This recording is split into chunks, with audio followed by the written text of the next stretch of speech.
मैं जब पहली दफ़ा गया था एग्जीबिशन हॉल में तो लोग बड़े गौर से देख रहे थे, बड़े खुश हो रहे थे, बार बार सवाल कर रहे हैं अंकल आपको क्या ज़रूरत पड़ी पढ़ने की, क्या कोई प्रॉब्लम थी? मैं कोई प्रॉब्लम नहीं, खुशी से पढ़ रहा हूँ।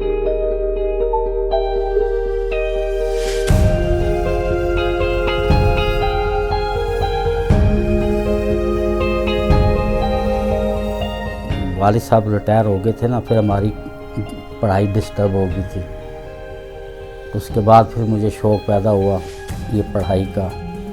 कुछ बेटे ने इनकरेज किया, बहू और बेटी ने हेल्प करती पढ़ाई के सिलसिले। वहाँ 5वीं तक छोड़ा प्राइमरी, उसके बाद प्राइवेटली 7वीं 8वीं तक भी प्राइवेटली पढ़ता था।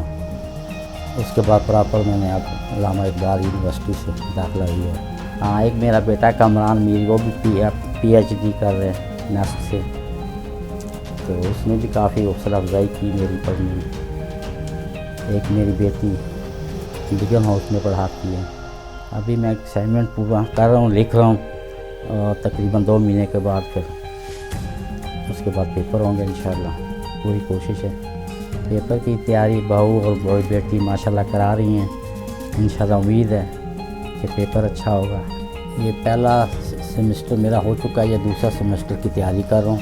पहला सेमेस्टर का भी रिज़ल्ट आया नहीं, उम्मीद है कि अच्छा रिज़ल्ट आ जाएगा, और ये भी इंशाल्लाह उम्मीद है अच्छा दे देंगे इंशाल्लाह। मुश्किल ये होती है अभी बुढ़ापा आ गया, ज़रा किसी टाइम कमर में दर्द, गोडे में दर्द, तो मुश्किल से करना पड़ता है। खुद लिखता हूँ लेकिन हेल्प कभी बहू करती है जब कोई ज़रूरत पेश आए। अगर इंशाल्लाह सेहत हुई, अगर इजाज़त अल्लाह ताला की तरफ से मर्ज़ी हुई तो आगे पढ़ लूँगा, FSC भी कर लूँगा इंशाल्लाह। पोती जो है माशाल्लाह, जो मिन्हा मीर, वो जब देखती है वो भी अपने कागज़ लेके मेरे साथ बैठ जाती है, लिखती है।